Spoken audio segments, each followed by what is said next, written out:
We just heard the administration's analysis of today's jobs report and the president's announcement of tax credits for green jobs. Well, let's turn to a Wall Street economist for his take on today's report and outlook on the overall labor market. David Resler, chief economist over at Nomura Securities. So, David, good to have you back with us. Good to be here.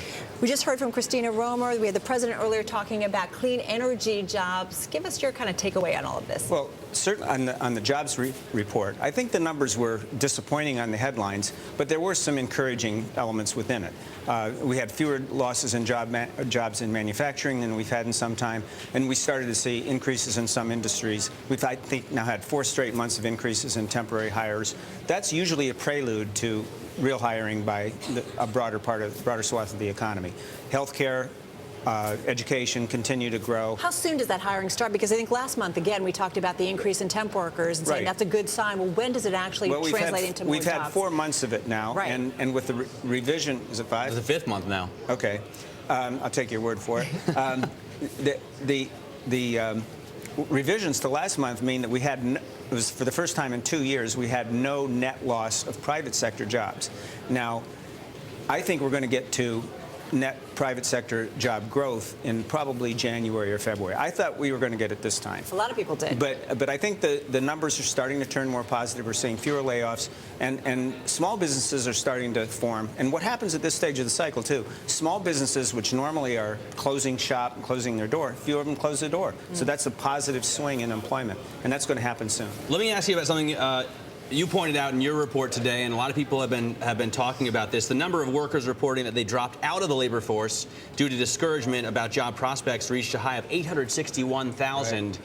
If you add that back in, of course, you see the unemployment rate jump up to 10.4, 10.5%. Isn't this a bad number? It jumps back up if those people, when they come back in, don't have a job.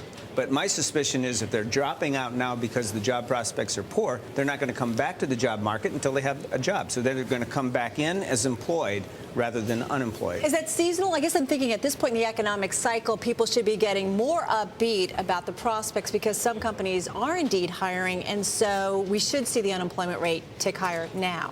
Yeah, well, historically, that's been the pattern. The unemployment rate usually hits a peak a few months after the business cycle hits its low point. And it looks like the business cycle low point is going to turn out to be sometime in July or August. So if that's the case, then that 10.2 a couple months back could well turn out to be the high of the unemployment rate. Now, we thought that it might start ticking up again, but I was quite encouraged that the total headline unemployment rate did not tick up. And you're right. This is the stage of the business cycle that you start to see more encouragement on the part of workers, more people starting to find jobs, and as that spreads, you get more people coming back into the workforce. I'm reasonably optimistic on the near-term job outlook.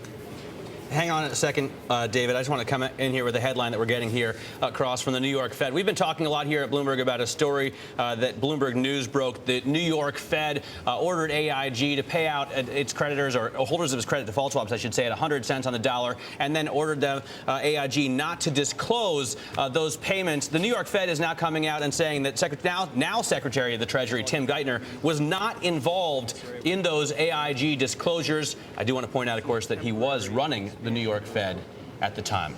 David, we're going to say thank you to you. David Resler, we appreciate your time today.